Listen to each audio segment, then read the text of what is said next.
My name's David. I'm from a company called Wayman 51. It's a company with me and my wife, and we make artisan chili sauces in Dorset. Everything is fermented. You can see there, that's what makes our products different. And we sell, we have about 40, 50, 60 stockists now. We sell also to Harrods, we sell online. So we started about 3 years ago, 4 years ago during COVID, and we've slowly been building up and growing our business and our brand. We do lots of events in Dorset, which is where we're well known, obviously, being from there. We're trying to reach out to Bath and Somerset and broaden our horizons a bit.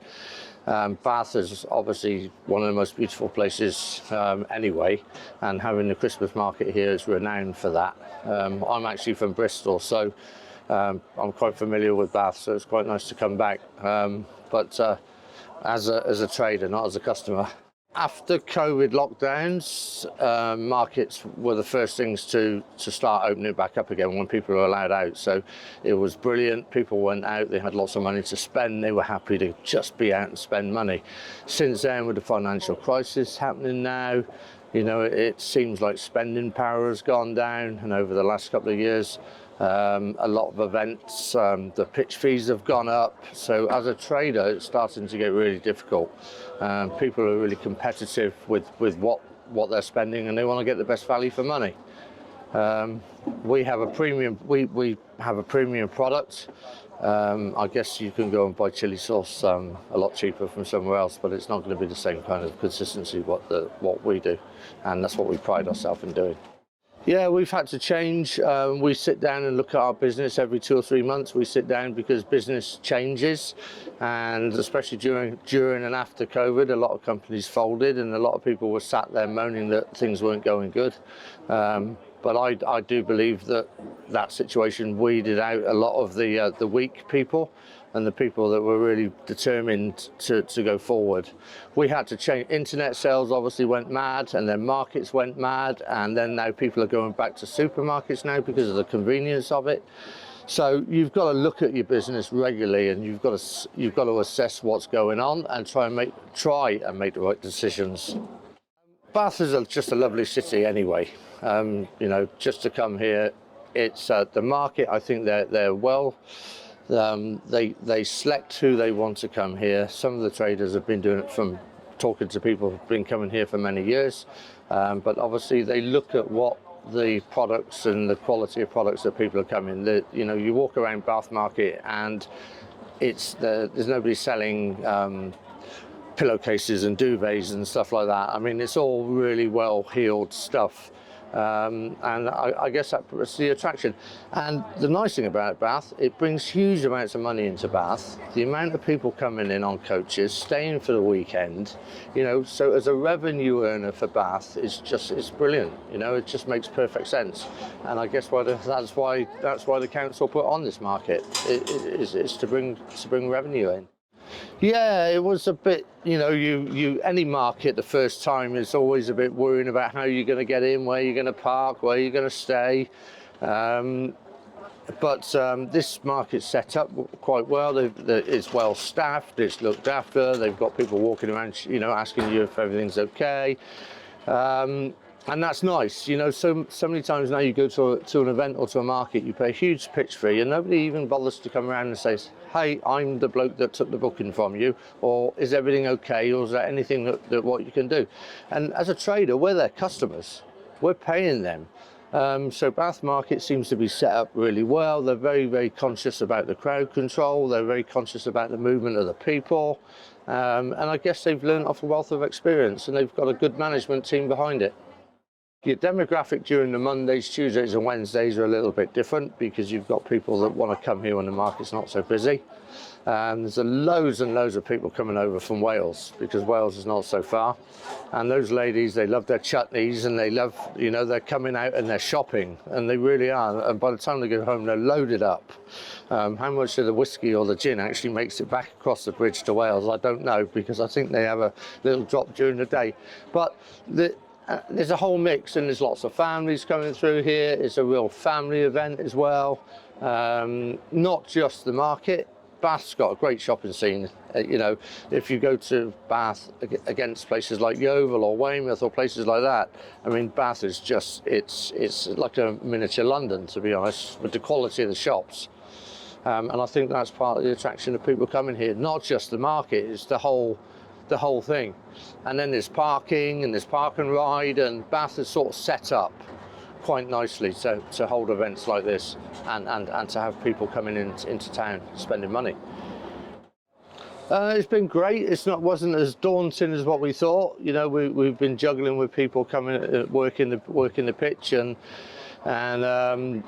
our family have helped out as well. And now we know the logistics. I think next year is going to be a lot easier. But we've got a couple more. We've got this weekend left, so I'm hoping that footfall is good, and I don't have to take many of these boxes back home with us.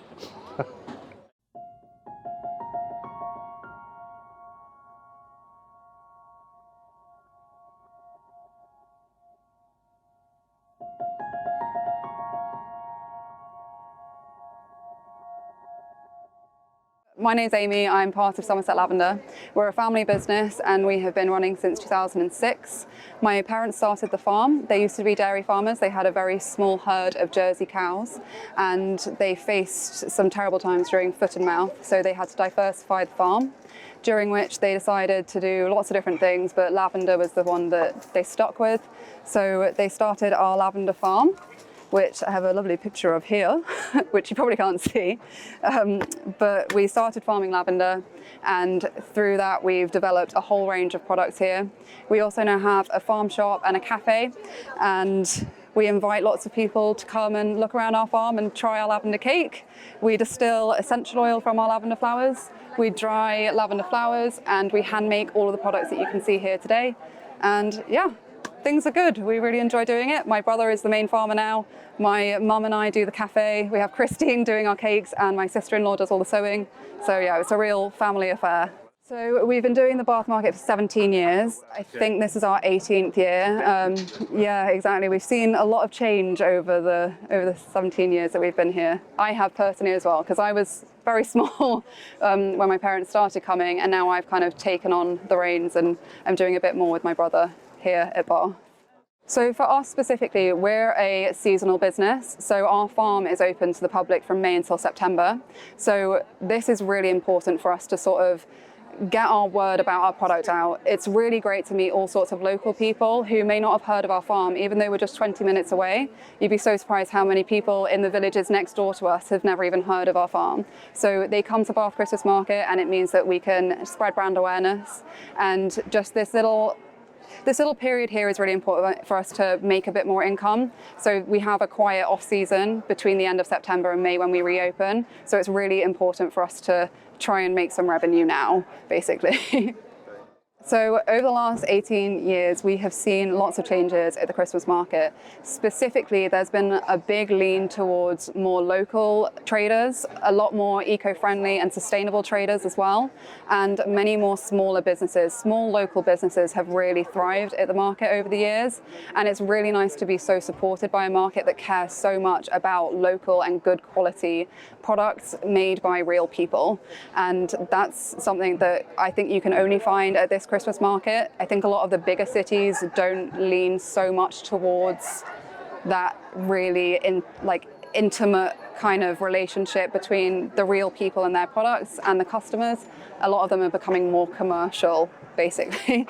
But we've seen the market change. They've also they've stopped all single plastics, so everything that we have here is wrapped in like veggie plastics, if we use any at all, and that's something that is really heavily policed by the Christmas market staff, which is brilliant. We really support that because we don't want all of that waste.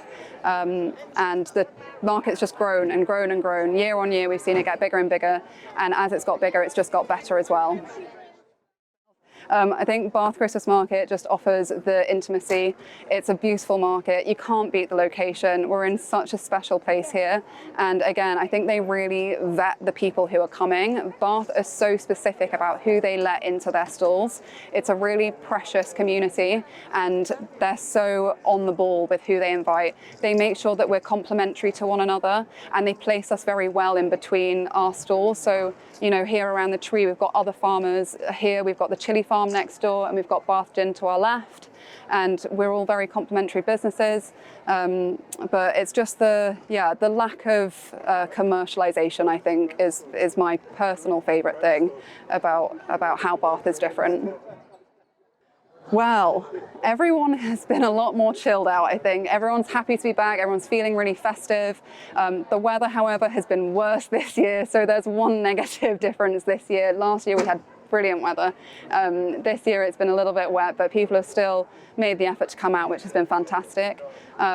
It's so nice to see people getting back into life and not being so worried about coming out. We've had so many more people coming on their coach trips, which has been lovely. Lots more people coming up on the train. And yeah, it's just been busier and friendlier, and people are happier, I think, this year. There's nothing so much to worry about. Our first ever market in Bath was pretty much make or break for our business. We'd just started the farm, we'd invested a huge amount of money and time into planting our lavender fields, and we opened a shop and nobody knew where we were. They didn't know how to get there and they didn't know what we were doing. So we didn't make any money. And then we came to Bath, which we were completely out of our depth on. We had no idea what we were doing, and we had a quarter of the products that we have here today. And doing that market enabled us to make enough revenue to carry on. It was just a little bit, but it just tided us over that we could kind of survive that winter and keep doing this business. Over the years, we have adapted our product range. So here we have all of our core products. Everything contains our lavender. We don't sell anything else other than the things that we make with our lavender. So it's really important to us that we have created here a range of products that we have really developed and worked hard on, so we know exactly what's gone into everything, how good they are. They've all been really well vetted and perfected over the years. And aside from that, we've also perfected our sort of setup in here. I built these new shelves this year, my first piece of carpentry. We've got these things that keep out the wind and the rain. So yeah, physically we've adapted our stool. But in terms of our products, we've kept it really simple with just our stuff. Yeah, simple and effective. Absolutely. It's wonderful to be part of a small business community. We're not only supported by the lovely staff at the market, but we're also really supported by each other. You'll find a lot of us all network together so that we can hopefully do business together in the future. If anybody needs anything from any other stall, we'll always help each other out here. And it's the same with the staff from the market. They're always on hand to help you when you need them. They're just fantastic. They're always there with a smile on their face, and there's plenty of them around to pull in if you need a hand. Underfloor heating. Some underfloor heating in my hut. That's what I want to change at Bath Christmas Market, and permanent sunshine would be lovely. I mean, Bath is pretty close to perfect in my opinion. We've got a huge array of beautiful stalls, local people, lovely customers in the perfect setting. It's beautiful history in Bath, gorgeous stalls. Yeah, could just be a bit warmer.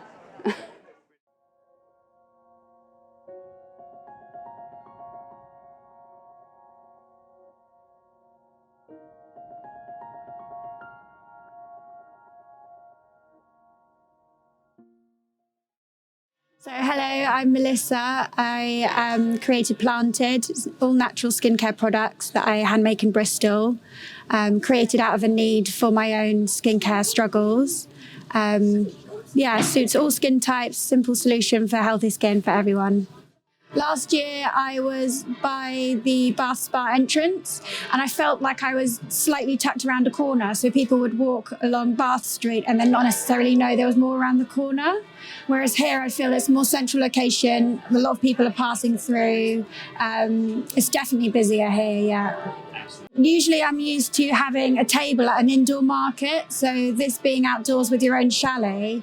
I initially made the mistake of having everything indoors, but I think people don't want to necessarily commit to coming inside the chalet, so that's why I brought the display on the doors.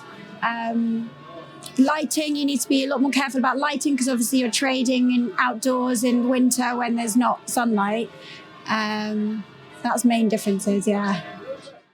I feel like the thing that makes Bath Christmas Market unique compared to the other Christmas markets is the demographic. So we all know Bath's a wealthy town. Is it a city? City, yeah. We all know Bath's a wealthy city, but it's more than that for me. It's people that are interested in independent, handmade, small businesses.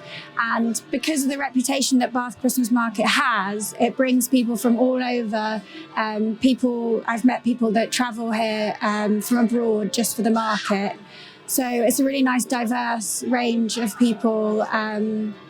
So it's really good exposure, definitely. I do actually feel really supported, yeah. I mean, it's pretty costly, so I'd expect to feel supported. But they have a number where you can text for anything. They can watch your stall if you need a toilet break and there's only one of you on the stall. There's plenty of communications with all the details you need and numbers to call if you have any questions.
you.